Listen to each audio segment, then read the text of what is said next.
ঝিনাইদহের স্বনামধন্য স্কুল উজির আলী স্কুল। স্কুলটি প্রতিষ্ঠিত ১৯০৩ সালে। মাথা উঁচু করে শহরের মধ্যখানে ১২২ বছর ধরে দাঁড়িয়ে আছে এই স্কুলটি।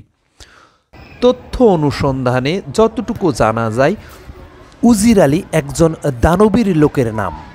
কে এই উজির আলী? নতুন প্রজন্মের কাছে বেশিরভাগই অজানা এই উজির আলী, তাই বিষয়টি তুলে ধরার চেষ্টা করলাম। তিনি ছিলেন কোটচাঁদপুরের সলেমানপুর জমিদারের দ্বিতীয় কি তৃতীয় প্রজন্মের জমিদার। তিনি ছিলেন দানবীর। এবারে আমাদের গন্তব্য ছিল কোটচাঁদপুর সেই দানবীর উজির আলী সর্দারের বাড়িতে।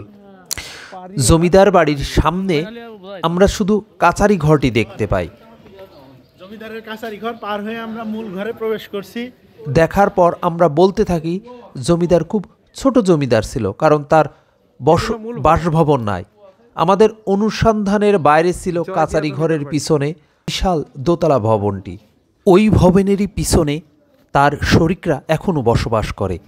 তাদেরই একজন ক্ষিপ্ত হয়ে আমাদের দিকে তেড়ে আসেন এবং আমাদের বলে, আপনারা কোথা থেকে আসছেন? আমরা আমাদের পরিচয় দিই। তখন আমাদের পরিচয় শুনে বলে, আপনাদের ঝিনাইদহের উজির আলী স্কুলটি কিন্তু আমাদের দান করা জমিতে। আমরা সম্মতি জানাই এবং বলি, এই উদ্দেশ্যেই আমাদের এই জমিদার বাড়ি দেখতে আসা। সকলের জ্ঞাতার্থে একটা ইনফরমেশন, ঝিনাইদহের উজির আলী স্কুলের উজির আলীর দান করা জমির পরিমাণ ছিল ৪২%।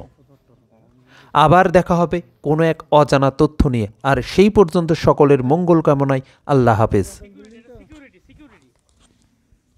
এইটাই গেট ছিল। সিকিউরিটি